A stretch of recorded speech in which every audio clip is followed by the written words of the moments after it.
Hey everyone, myself Sar from Mumbai and I welcome you all in the discussion of next part of our Chalisa series. Let's see. A, B and C are partners in a firm called ABC firm. A with the intention of deceiving D, a supplier of the office stationery. Sir A, B, C firm है, इनको D stationery supply करते थे. ठीक है. Buy certain stationery on behalf of the ABC firm. The stationery is of use in the ordinary course of the firm's business. A does not give the stationery to the firm. Sir खरीदा and उसे firm को दिया ही नहीं. Instead brings it to his own use. The supplier D who is unaware of the private use of stationery by A claims the price from the firm. Sir जो supplier है D, वो क्या करता है, फर्म से पैसा मांगता है कि भाई आपका पार्टनर है ना जो ए, वो हमसे स्टेशनरी लेके आया था जो हम रेगुलरली आपको सप्लाई करते हैं, तो अब हमें उसका पैसा दो.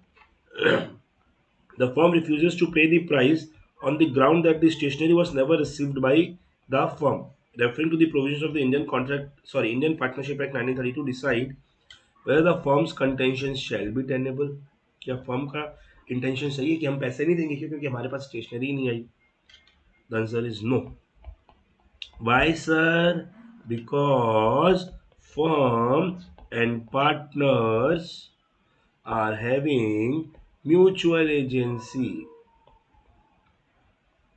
दैट मीन्स अगर पार्टनर अपनी अथॉरिटी में रहते हुए कोई भी एक्टिविटी करता है तो माना जाएगा कि वो एक्टिविटी किसने की है, फर्म ने की है, और वो एक्टिविटी पार्टनर ने फर्म के लिए की है. Now firm would be liable for these activities. तो देख लेते हैं. सर ये पार्टनर ने एक्टिविटी की, तो क्या फर्म इसके लिए लाइबल होगा? Only if it is authorised activity. Sir तो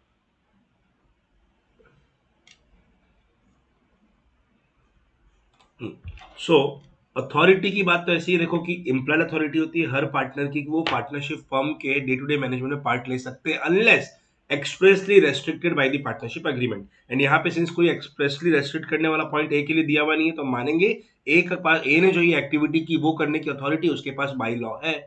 सर अगर एग्रीमेंट से वेरीफाई चेंज कर देते हैं, हम एक्सटेंड या रेस्किन कर देते तो माना जाता है कि हमने रेस्ट्रिक्ट कर दिया कि भाई ए इस एक्टिविटी को नहीं करेगा या बी इस एक्टिविटी को नहीं करेगा. बट यहाँ पे ऐसा कोई रेस्ट्रिक्शन एक्सप्रेसली हमने नहीं दिया या फिर कोई एक्सटेंशन ऐसा एक्सप्रेसली नहीं दिया है. तो इम्प्लॉयड अथॉरिटी हर पार्टनर की है कि वो पार्टनरशिप फर्म के बिजनेस को डे टू डे एक्टिविटीज को हैंडल करेंगे. सो ए ने जो काम किया विद इन अथॉरिटी था उसके लिए फर्म लाइबल होगा. So know the contention of the firm is not valid. Firm को इस चीज के लिए पैसा देना पड़ेगा. फर्म विल हैव टू पे D. Right? चलिए, what would be the answer if a part of the stationery so purchased by A was delivered to the firm by him and the rest of the stationery was used by him for private use about which neither the firm nor the supplier D was aware. अच्छा, D को पता होता कि ए ये stationery को अपने personal use के लिए ले रहा है, फिर भी डी ने ए को वो स्टेशनरी दे दी. अब डी फर्म से पैसे नहीं मांग सकता. अब फर्म डी को पैसे देने के लिए लाइबल नहीं है. Is it okay? चलिए, सो यहाँ पे फर्म को पता नहीं था कि स्टेशनरी ए पर्सनल यूज के लिए लेके जा रहा है और ए ने क्या किया, आधा स्टेशनरी तो फर्म में दिया, आधा पर्सनली यूज कर लिया. तो still there would be no change in answer. Why? Because sir again firm का कोई भी डिसीजन रहे उससे कोई फर्क नहीं पड़ता. लॉ ने हमें क्लियरली बोला है कि अगर पार्टनर अपनी अथॉरिटी में काम करता है तो उन एक्टिविटीज के लिए फर्म लाइबल होगा. आइए देख लेते हैं फिर इसका आंसर को. The problem in the question are based on the implied authority of a partner provided in Section 19 of the Indian Partnership Act 1932. The section provides that, subject to the provision of Section 22 of the act of the partner which is done to carry on. Sir ये section number वगैरह मैंने आपको बताया, partnership act का याद नहीं रखना है. यहाँ से मेन है हमारा which is done to carry on in the usual way business of the kind carried on by the firm. Sir आप कोई भी ऐसी एक्टिविटी करते हो जो यूजुअली बिजनेस को कैरी ऑन करने में, फर्म के बिजनेस को कैरी ऑन करने में की जाती है, that will bind the firm. तो फर्म चलाने के लिए, ऑफिस चलाने के लिए आपको स्टेशनरी की जरूरत पड़ती है. तो यहाँ पे जो ट्रांजेक्शन हुआ एकदम नॉर्मल ट्रांजेक्शन है, उस ट्रांजेक्शन में कोई प्रॉब्लम नहीं है. चलिए, the authority of the partner to bind the firm conferred by this section is called employed authority. Now every partner in the contemplation of the law the general and accredited agent of the partnership. Sir हर partner क्या है, agent है. Sir general accredited मतलब sir normal agent है, business agent है जिसे authorise किया गया, क्रेडिट किया गया पार्टनरशिप के काम करने के लिए. and may consequently bind all the other partners by his acts in all matters which are within the scope and object of the partnership. Partnership के स्कोप में जो भी काम आते हैं उसके लिए वो बाकी सारे पार्टनर्स को लाइबल कर सकता है, पूरे फर्म को लाइबल कर सकता है. Hence, if the partnership is of general commercial, जैसे नॉर्मल पार्टनरशिप है ना, यहाँ पे तो नॉर्मल बिजनेस की पार्टनरशिप कोई और स्पेशल पार्टनरशिप नहीं है. He may buy goods on account of the partnership. Considering the above provision and explanation, the question as asked in the problem may be answered as under. देखिए, the firm's contention is not tenable for the reason that the partner in the usual course of the business on behalf of the firm has an implied authority to bind the firm. The firm is therefore liable for the price of the goods. Sir, tenable नहीं है और firm liable होगा इन goods के price के लिए.